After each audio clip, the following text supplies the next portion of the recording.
So today we're looking at the Inesis. This is a budget golf ball.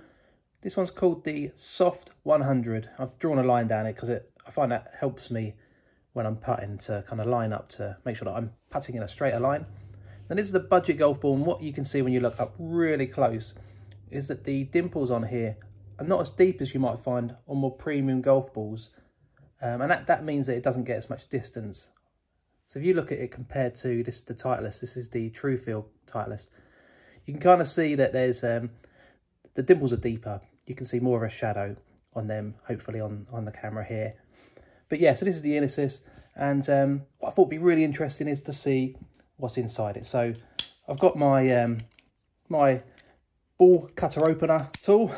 So what I'm going to do is I'm going to pop the ball in here, and we're going to see today if we can find out what's inside this golf ball. So let's bear with us, and hopefully I won't lose any fingers.